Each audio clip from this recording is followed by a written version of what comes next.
Merhaba arkadaşlar. Bugün yeni videoda sizlerle birlikteyim. Bugün bir inceleme videosu çektim sizler için. Umarım beğenirsiniz. Hadi gelin birlikte başlayalım.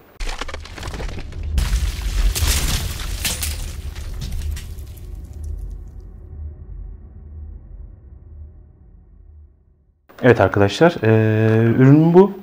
Ürünün herhangi bir markası yok. Ama kullanım amacı çok önemli benim için. Niye diyecek olursanız bu mini laptop soğutucu fan diye geçiyor. Ürünün benim için faydasına gelirsek, benim bilgisayarım bayağı bir eski. Yani bayağı eski değil aslında, 2014 yılında almıştım. Ama oyunları oynatırken bayağı bir sıkıntı çıkartıyordu bana. Yani low ayarlarda bile açıkçası çok ısınıyordu ve oyun çok kasıyordu. Oynayamıyordum. Benim normalde 6 fanlı bir tane soğutucu fanım var. Ama işe yaramadı. Yani yeterli gelmedi. Ben de araştırdım ve böyle bir ürüne ulaştım. Yaklaşık 3 hafta kadar da bir denedim. Yani inceleme videosunu çekmeden önce 3 hafta kadar bir denedim. Bayağı bir faydasını gördüm. Hani oynayamadığım oyunu gayet rahat oynar noktaya geldim. Ürünün kutusu bu. Dediğim gibi herhangi bir markası yok. Kullanım amacı çok önemli. O yüzden videosunu çekiyorum. Hadi gelin kutusunun içerisine bir bakalım. Evet. Böyle basit bir tanıtıcı broşür. Bir kenara koyalım. Tabii normalde ürün bunun içinden çıkıyordu. Bu kabarcık poşetin. Kutuyu da şöyle koyalım. Şimdi içinden 3 tane silikon başlık çıkıyor. Bu sizin bilgisayarınızın fan çıkışına hangisi uygunsa onu takıyorsunuz ve kullanıyorsunuz. Gayet kaliteli görünüyor. Bir tane destek ayağı. Bunu da böyle bilgisayarın şu alt kısmına yerleştiriyorsunuz. Şu şekilde. Bunu da şöyle takıyoruz altına.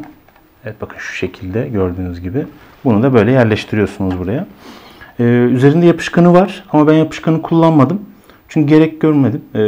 Ve gayet de kullanışlı oldu. Ama bence siz de kullanmayın yani gerek yok. Hani çünkü yapıştırınca tekrar çıkarması bir sorun, tekrar yapıştırması bir sorun.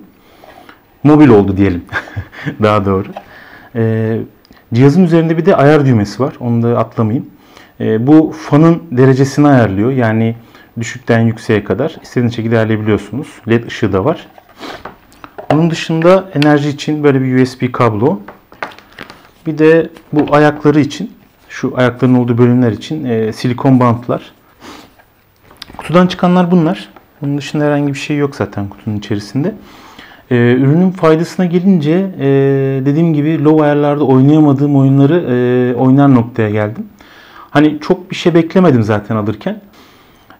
Ama daha önce oynayamadığınız bir oyun varsa size oynatma şansı veriyor. Biraz eksisine gelecek olursak en büyük eksisi ve bence de aslında tek eksisi de diyebilirim. Sesi. Bayağı bir sesi var çünkü. Hani bu kulak takarak oyun oynuyorsanız sizi rahatsız etmeyebilir.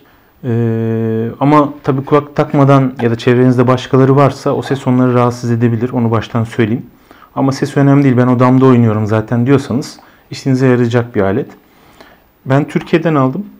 AliExpress'te falan da var. Fiyatı da gayet makul. Ben kaça aldım? 35 liraya falan aldım. Yani ürün bu. Malzeme kalitesi de güzel bu arada. Onu da söylemiş olayım. Bayağı da bir ayda herhangi bir arıza veya bir şey çıkarmadı. Bir sıkıntı çıkarmadı. Sonra çıkarır mı onu da bilmiyorum. Denemeye de zaten kullanmaya da devam edeceğim bir ürün. Evet şimdilik bu kadar. Videomu beğenmeyi, kanalıma abone olmayı unutmayın. Bir sonraki videoda görüşmek üzere. Hoşça kalın.